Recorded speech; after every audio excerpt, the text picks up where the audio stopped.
All right, everyone, welcome back. And wow, what a week for DC.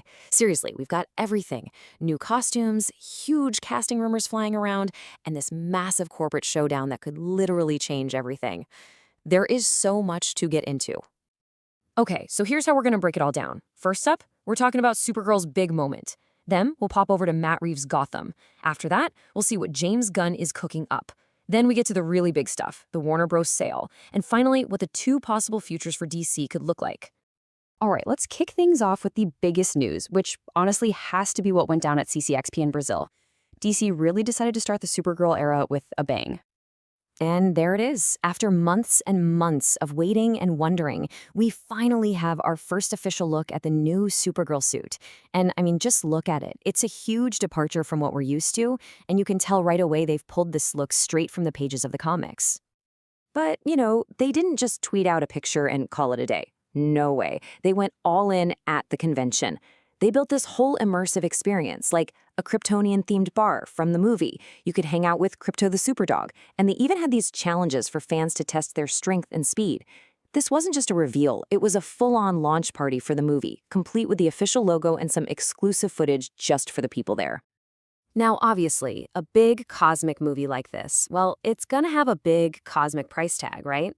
So it wasn't a huge surprise when some pretty reliable sources started reporting the budget was a massive $200 million. And, that number kind of made sense for a movie that's going to be packed with special effects and alien planets. But nope.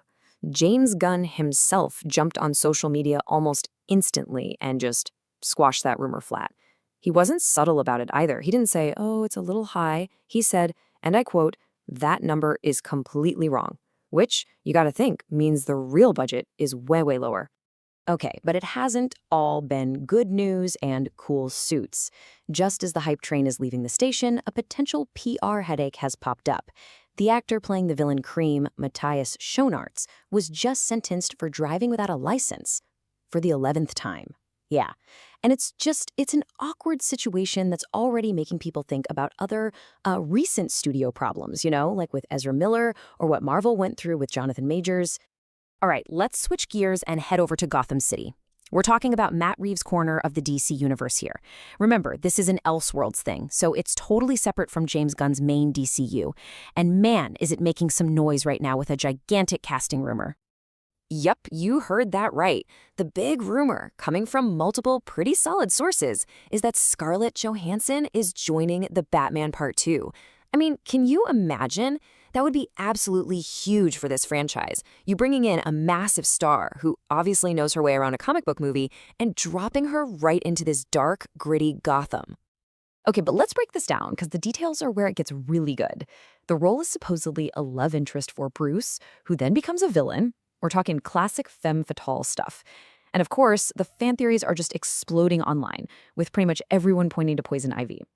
What's also super interesting is that this is all happening while we still don't know for sure if Zoe Kravitz is even coming back as Catwoman, which makes you wonder, what's the plan for Selena Kyle? And this is a perfect example of the two different paths DC is walking right now. You've got Reeves over here, expanding his self-contained Gotham, while James Gunn is over there, head down, just grinding away to build his big, interconnected DCU. And Gunn has been super transparent about this.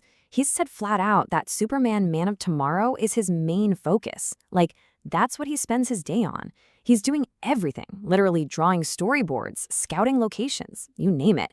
He is completely all in on making sure this movie is the solid foundation for everything that comes next. And a giant piece of that foundation is, of course, the main villain, Brainiac. Nothing's been confirmed, but the rumors are that these three actors have been in the running. And look at that list. Matt Smith, Sam Rockwell, Cleese Bang. Each one would bring such a different vibe. It really makes you wonder what kind of Brainiac they're going for. So that's the movie side. On the TV side of Gunn's universe, everyone is focused on the Lantern series. And the word on the street from some leaks is that the suits are going to look a lot like they do in the Earth 1 comics. That could be really cool, a more tactical, almost military-style look for the Green Lanterns. Okay, now, let's zoom out, because hanging over all of this, all the creative stuff, the casting, the suits, is this massive, massive corporate story. The very real chance that Warner Bros. Discovery, the whole company, is about to be sold. And this is not just talk anymore. Reports are flying that Netflix has jumped into the ring with an all-cash offer. And for Netflix, man, this is a game changer. If they buy Warner Bros., they get this insane library of content, and maybe more importantly, they get the keys to the kingdom. DC, Harry Potter, Lord of the Rings, all of it. It would be a huge move in the streaming wars. This deal is so big, in fact, that it's got the US government paying attention. Seriously, there are real concerns in the White House about antitrust laws. The worry is that if Netflix and Warner Bros. Merge, they become this one mega company that's so powerful, it could just crush all the competition.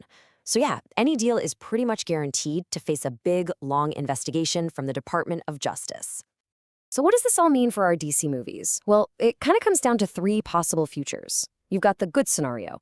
New owners come in, they love what Gunn and Safran are doing, and they say, carry on.